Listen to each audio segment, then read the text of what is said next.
Selamat pagi adik-adik. Kali ini kita akan membahas dan mempelajari tentang materi tokoh yang berasal dan berjuang di daerah Kota Malang yang memiliki tujuan sama dalam mempertahankan keutuhan bangsa Indonesia pada masa 1945 sampai 1965. Karena minggu kemarin kita telah mempelajari tentang tokoh nasional dari Indonesia Timur dan para raja yang berkorban untuk bangsa, maka kali ini kita akan membahas tentang kompetisi dasar yang sama, yaitu 3.2 tentang peran dan nilai-nilai perjuangan tokoh nasional dan daerah dalam mempertahankan keutuhan bangsa Indonesia pada masa 1945 sampai 1965. Tapi kali ini kita akan memfokuskan pada tokoh nasional yang mempunyai peran dan berjuang dari atau berasal dari Kota Malang. Untuk kali ini kita akan membahas tentang tokoh nasional yang ada di gambar tersebut. Mungkin kalian sudah mengenal atau tahu peran dan perjuangan beliau. Beliau merupakan Abdurrahman Saleh, yaitu tokoh yang namanya telah diabadikan pada Bandara Abdurrahman Saleh yang ada di Malang. Beliau dilahirkan pada 1 Juli 1909. Beliau dikenal dengan tokoh kedirgantaraan. Selain itu, beliau juga ketika pendudukan Jepang membentuk sebuah radio yang dikenal dengan Siaran Radio Indonesia. Beliau merupakan putra kedua dari 11 bersaudara. Abdurrahman Saleh ingin dijadikan dokter oleh ayahnya, sehingga beliau merupakan penerus dari bapaknya, sehingga beliau disekolahkan di sekolah dokter di Stovia yang ada di Jakarta. Hal ini agar Abdurrahman Saleh mampu meneruskan perjuangan dari bapaknya, yaitu Dr. Muhammad Saleh sebagai dokter. Dalam pendidikan yang dilakukan oleh Abdurrahman Saleh, beliau melanjutkan sebelum sekolah di Stovia sebagai dokter, beliau melakukan pendidikan di HIS atau bisa dibaca HIS, yaitu Holland Inland School yang tadi sudah singkat HIS. Sesudah di HIS ini, beliau melanjutkan pendidikan di Stovia, tetapi sebelum sampai selesai pendidikannya di Stovia, karena pada saat itu ada pendudukan Jepang, maka sekolah Stovia ini dibubarkan. Kemudian beliau meneruskan di GHS atau Genenkuden Hoge School. Menurut Junaidi, dalam bukunya menyatakan bahwa ketika sebagai pelajar, Abdurrahman Saleh sangat aktif mengikuti organisasi seperti Jom Java, Indonesia Muda, dan KBI atau Kepanduan Bangsa Indonesia. Abdurrahman Saleh merupakan pahlawan nasional yang memiliki beberapa kemampuan di atas rata-rata. Hal ini terlihat dari peran beliau terhadap bangsa Indonesia. Dengan beberapa kemampuan yang dimiliki oleh Abdurrahman Saleh sangat berpengaruh dalam bidang kedokteran, ahli radio, dan penerbangan.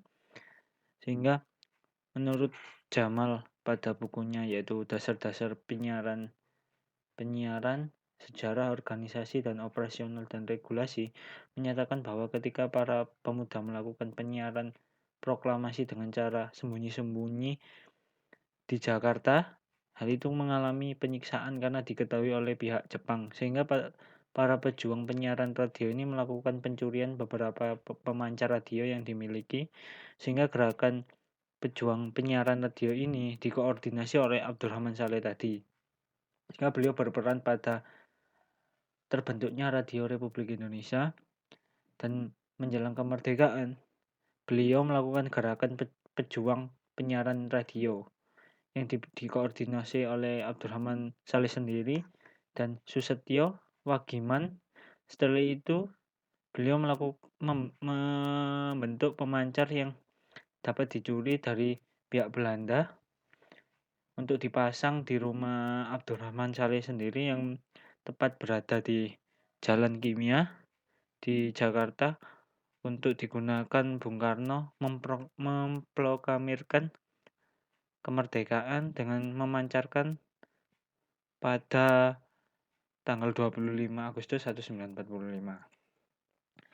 Selanjutnya adalah peran beliau dalam sebagai Komandan Pangkalan Bugis. Pada tahun 1945, Abdurrahman Saleh juga masuk dalam Angkatan Udara atau AU Republik Indonesia yang memiliki peran penting yaitu sebagai Komandan Pangkalan Udara sebelum menjadi komandan di Pangkalan Bugis, beliau jadi komandan dalam Pangkalan Udara yang ada di Madiun. Sehingga beliau kemudian dipindah lagi menjadi Komandan Pangkalan Bugis yang sekarang jadi Abdurrahman Saleh yang ada di Malang. Dan pada pendudukan pemerintahan Belanda yaitu Jepang dialihfungsikan Pangkalan Bugis ini menjadi penyimpanan perlengkapan perang yang bersediaan barang-barang keperluan perang.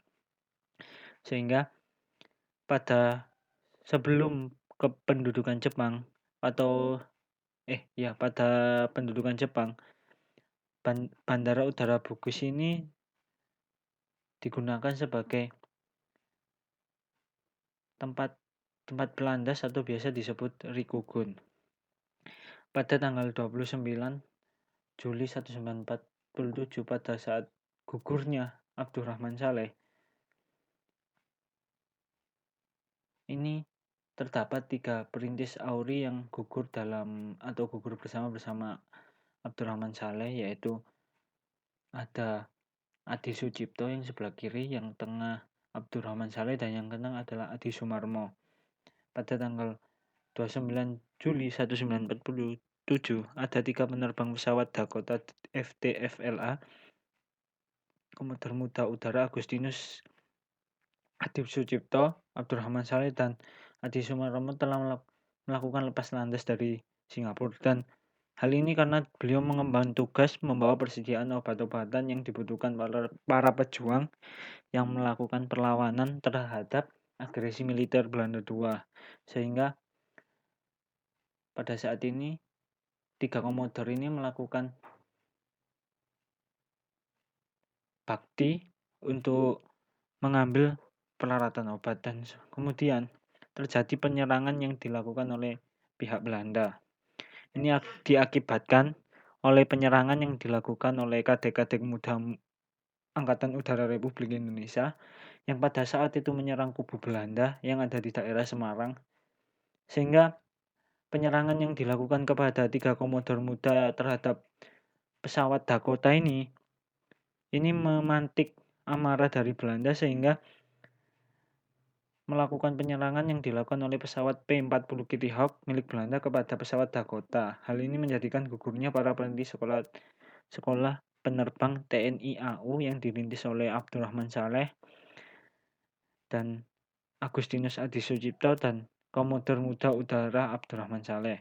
Tiga tokoh besar AURI itu beserta penumpang lainnya mengalami penembakan pesawat Dakota dan mengalami gugur, sehingga beliau diberikan penghormatan oleh pihak AURI yang gugur dalam melaksanakan tugas. Dari sini materi tentang Abdurrahman Saleh. Kurang lebih ada mohon maaf.